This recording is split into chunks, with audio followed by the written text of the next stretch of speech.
দেখবেন কুরবানির আগে পশুটার চোখ দিয়া পানিগুলো গড়ায় গড়ায় পড়তে থাকে।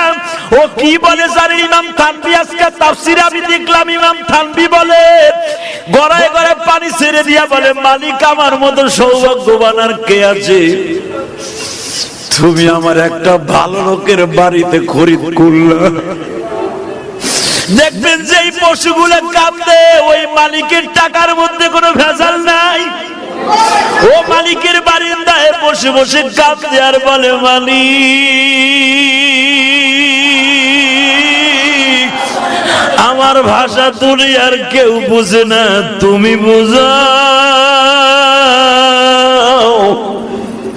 দেখবা কোরবানির একদিন আগে ওর মুখে কোনো খাবার দেয় না, যত দামি দামি খাবার দাও না কিন্তু খায় না, খোল ভুসি দাও খায় না, তাজা ঘাস দাও খায় না।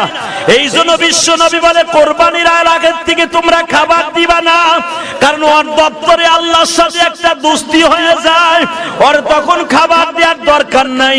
ওর খাবারগুলো খাওয়াইলে তুমি ধুইতে কষ্ট হবে। আমি নবী বললাম ওরে একদিন রাতের আগে থেকে খাবারটা বন্ধ করে দিও। ও বলে মালিকের কাছে বলে, মালিক আর দুনিয়ার খাবার আমার জন্য নাই, আমি তোমার জান্নাতে দিয়ে খাইতে চাই, কিন্তু আমার কাছে একটা ওয়াদা দিবানি গো মালিক।